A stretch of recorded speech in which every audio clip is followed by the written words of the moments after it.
Hey guys, last video में हमने बात करी थी प्रेगनेंसी के फर्स्ट ट्राइमेस्टर के बारे में और आज हम बात करने वाले हैं सेकंड ट्राइमेस्टर के बारे में। तो सेकंड ट्राइमेस्टर मेरे लिए तो ईजीएस्ट था और सेकंड ट्राइमेस्टर की सबसे प्यारी बात ये होती है कि उसमें बेबी मूवमेंट्स पता चलने लग जाते हैं। तो आप लिटरली फील कर सकते हो कि आपका बेबी कब मूव कर रहा है, कब रोल कर रहा है, कब हिकअप्स ले रहा है। And literally after a time you will also start to differentiate between these movements. So आपको लिटरली पता चल जाएगा बेबी ने कब किक किया, कब उसने हिकअप्स लिए, कब उसने रोल किया। So you will get to know about all this. अब आपका बेबी बम्प भी ग्रो करने लगता है and you can finally see it coming out. You have started putting on weight already and आपका प्रेगनेंसी ग्लो भी आना चालू हो जाता है फेस पे। आपके बाल पहले से बहुत अच्छे हो जाते हैं because all the nutritions, all the supplements that you were taking, अब वो आपके ऊपर असर दिखाना भी चालू कर देते हैं। मेरा तो नौजिया भी पहले से बहुत बेहतर हो गया था। सो बाय 4th मंथ मेरा नौजिया काफ़ी हद तक सही होने लग गया था एंड बाय 5th मंथ मेरा नौजिया बहुत ही ओकेजनल हो गया था। सो इट्स लाइक वीक में एक बार, और उसके बाद तो इट वाज लाइक ऑलमोस्ट कभी कुछ ऐसा लग रहा है अजीब सा तभी ऐसे वॉमिटिंग एंड ऑल होती थी। Otherwise it was quite okay. But अभी भी मेरे को इवनिंग में थोड़ा सा थक जाती थी और टायर्ड फील करने लग जाती थी। तो वो चीज़ें तो अब थ्रू आउट दी प्रेगनेंसी रहती हैं। बट आप काफ़ी बेटर फील करने लगते हो फर्स्ट ट्राइमेस्टर से। कुछ लोग के साथ ऐसा नहीं भी होता, कुछ लोगों के लिए पूरा प्रेगनेंसी का जो सफ़र होता है वो थोड़ा सा टफ होता है। But most of the people starts to feel better in second trimester. So I hope आपके साथ भी वैसा ही हो, आप भी अच्छा फील करने लग जाए एंड अपनी प्रेगनेंसी को इन्जॉय करें। बिकॉज ये ट्राइमेस्टर ऐसा है कि आपने बहुत ज़्यादा भी वेट पुट ऑन नहीं किया होता है तो आप इजीली सारा काम भी कर लेते हैं और आप एंजॉय भी कर रहे होते हैं अपने चेंजेस को। और जो फर्स्ट ट्राइमेस्टर में जितने इश्यूज़ होते थे वो भी अभी कम होना चालू हो जाते हैं। तो या आई होप जैसे मेरे लिए थोड़ा बेटर हो गया था सेकेंड ट्राइमेस्टर, आप लोग के लिए भी हो जाए। अब कुछ बातें जो आपको सेकेंड ट्राइमेस्टर में ध्यान रखनी है, जो चीज़ें आपकी डॉक्टर्स भी आपको बताएगी। फर्स्ट ऑफ ऑल अल्ट्रासाउंड्स होंगे, वैक्सीनेशन होगा आपका। सो वैक्सीनेशंस होते हैं मोस्टली टिटनेस का, फ्लू का, एंड अगर आपका ब्लड ग्रुप नेगेटिव है तो एंटीबॉडी का। सो मुझे जो लगे थे, मुझे टिटनेस का लगा था और एंटीबॉडी का लगा था। मुझे फ्लू का इंजेक्शन मेरी डॉक्टर ने तो नहीं दिया था, बट आई थिंक लगते हैं। तो आप अपनी डॉक्टर से कंसल्ट कर सकते हो कि कब लगवाना है, कैसे करना है। देन अल्ट्रासाउंड्स होते हैं बेबी का ग्रोथ देखने के लिए। तो आप ये भी बोल सकते हो फर्स्ट ट्राइमेस्टर के एंड में और सेकेंड ट्राइमेस्टर आपका स्टार्ट होने से जस्ट पहले 11th to 13th वीक के बीच में। मोस्टली डॉक्टर्स 12th वीक में करवा लेते हैं इसीलिए। एंटी स्कैन होता है जो कि बेबी के अंदर डाउन सिंड्रोम तो नहीं है ये डिटेक्ट करने के लिए होता है। तो इफ़ यू गाइज मतलब मैंने नहीं करवा पाया था क्योंकि कोविड चल रहा था उस समय और वो टाइम ऐसा था कि हम घर से बाहर नहीं जा रहे थे, तो मेरा वो अल्ट्रासाउंड नहीं हो पाया था। बट बिकॉज हमें डॉक्टर ने बताया था वो किस लिए है, and if any one in your family has the history of down syndrome, I would suggest आपको एक बार वो अल्ट्रासाउंड ज़रूर करवाना चाहिए। Then 18th to 22nd week के बीच में आपका एनोमली टेस्ट होता है। वो एनोमली टेस्ट हमने करवाया था 28th वीक में, which was normal, absolutely normal. उसमें आपके जो बेबी पार्ट्स होते हैं उसका मेजरमेंट्स हो जाते हैं एंड हमारी कंट्री में तो अलाउड नहीं है, बट बाहर की कंट्रीज़ में वहाँ पे आपको जेंडर भी बता देते हैं कि बेबी का क्या जेंडर है। तो आई नो हमारे देश में कुछ लोगों ने उसका बहुत गलत फ़ायदा उठाया है एंड प्रॉब्लली हम इसके बारे में कभी और किसी और वीडियो में बात करेंगे। सो शायद एक जो राइट था एक माँ से वो उन गलतियों की वजह से छीन लिया गया and and now we can not detect the gender of our baby, but anyways एक माँ के लिए तो चाहे बच्चा कुछ भी हो, कोई भी हो, they are just going to love them. So अच्छा ही है कि जो लोग उसका गलत फ़ायदा उठा रहे थे, अब वो उसका गलत फ़ायदा नहीं उठा सकते. एंड या सो वो आप नॉर्मली टेस्ट करवा सकते हैं. बेबी का वेट एंड ऑल, ग्रोथ, सब कुछ पता चल जाता है. एंड उसके बाद आपका एक डॉपलर टेस्ट होता है जो कि 3rd ट्राइमेस्टर में होता है. सो उसके अलावा भी अगर आपके डॉक्टर्स रिकमेंड करें कुछ टेस्ट तो आप वो करवा सकते हो. मेरे डॉक्टर ने यही 3 अल्ट्रासाउंड रिकमेंड किए थे. बाकी आई होप आप लोग ऑलरेडी 1st ट्राइमेस्टर से एक्सरसाइजेस करते हुए आ रहे होंगे, बट अगर आप नहीं कर रहे हो तो please try and do some prenatal exercises. वो आपको थोड़ा सा एक्टिव भी रखते हैं एंड आपको हेल्दी रखने में they help a lot. Because I think मैंने 1st ट्राइमेस्टर की वीडियो में भी आपको बताया था कि दिस मैं प्राणायाम करती थी, मैं एक्सरसाइज करती थी. कुछ और फ़ायदा हुआ हो या ना हुआ होगा, बट पूरे 9 मंथ के पीरियड में मुझे जुकाम तक नहीं हुआ. लाइक लिटरली मेरा पूरा कभी पेट ख़राब नहीं हुआ. It was so health wise it was a very nice period for me. So otherwise मैं काफ़ी जल्दी बीमार पड़ती हूँ. माई immunity is not very great.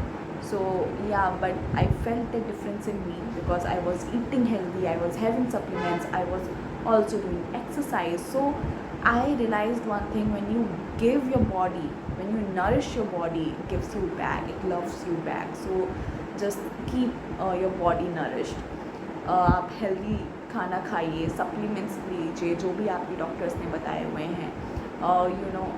Skip मत कीजिए. अगर आप ले सकते हैं तो लीजिए. बिकॉज मैंने आपको बताया था मेरे को काफ़ी ज़्यादा नौज़िया की प्रॉब्लम थी. हाँ जी, ये नौज़िया का जो इश्यू था मेरा, जो मैं दवाइयाँ भी नहीं ले पा रही थी, वो भी कुछ ठीक नहीं हुआ था. बट मैं दवाइयाँ कैसे लेती थी, मैं दवाई लेती थी एंड उसके ऊपर जैसे पानी पिया, मैं साथ में अपना इलायची रखती थी और साथ में मैं 2 इलायची दाना मैंने खा लिया.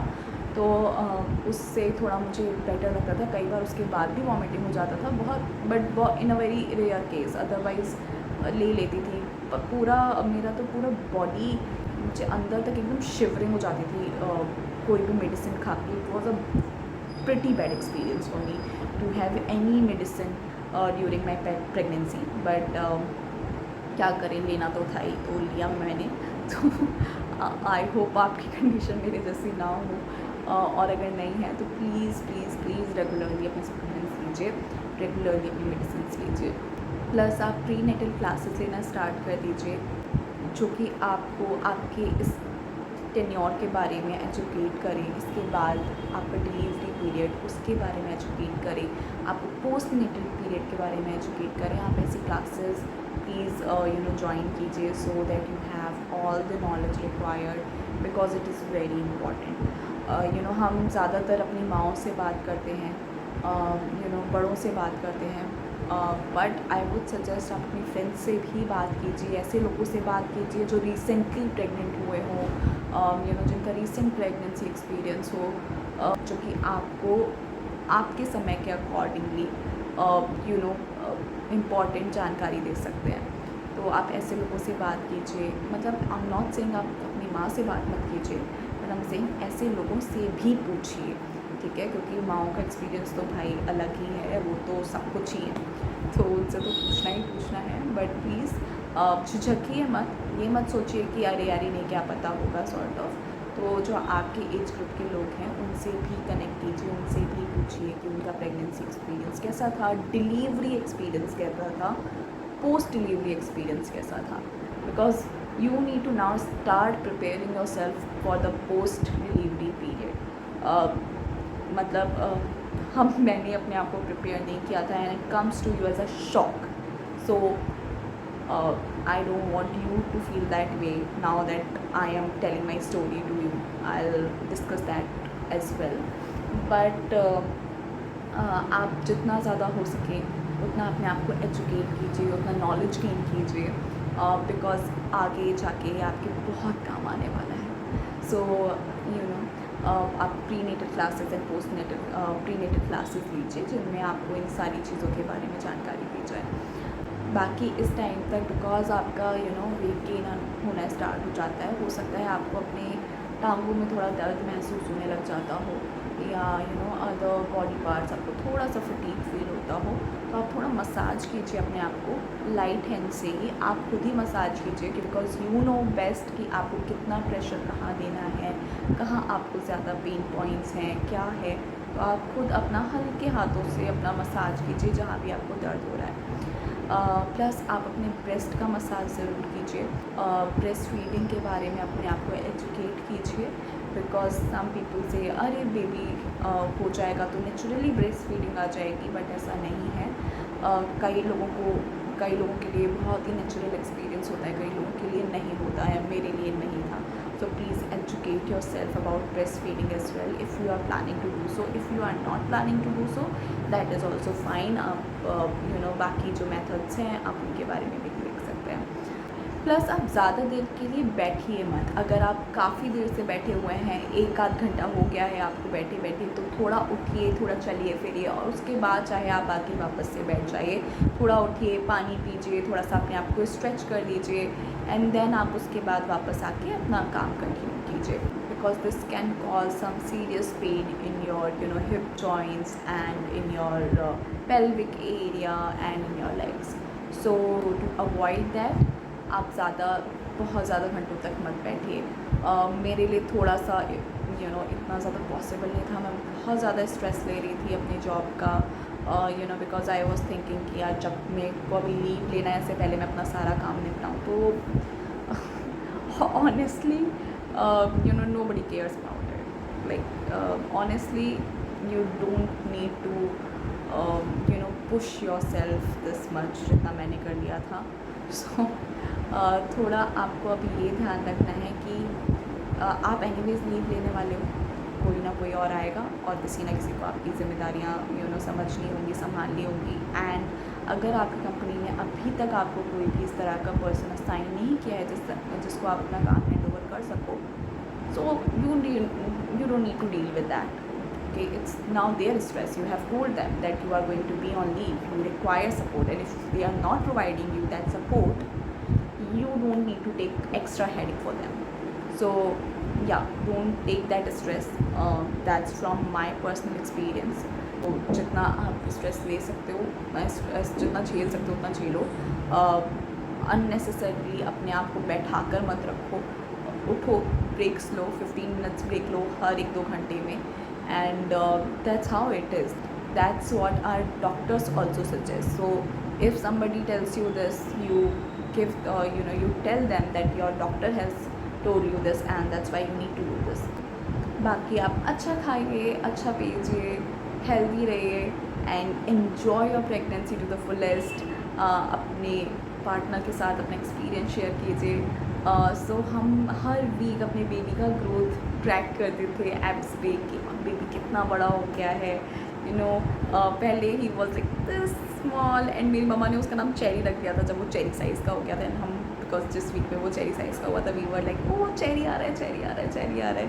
व्हेन यू सी अच्छा अभी बेबी इतना बड़ा हो गया, इतना बड़ा हो गया, इतना बड़ा हो गया, and you feel incredible about it. हम हर वीक 18 तारीख को बैठ जाते थे और रात को 12 बजे हम चेक करते थे अभी क्या स्टेटस है बेबी का, अभी बेबी कितना बड़ा हो गया है, and we used to feel incredible about it. Share your happiness with your family, with your husband, with your loved ones, and be happy. Enjoy your pregnancy. हम मिलते हैं नेक्स्ट वीडियो में जिसमें हम बात करेंगे 3rd ट्राइमेस्टर के बारे में। Till then share your experience with me in the comment section below. मिलते हैं नेक्स्ट टाइम, बाय।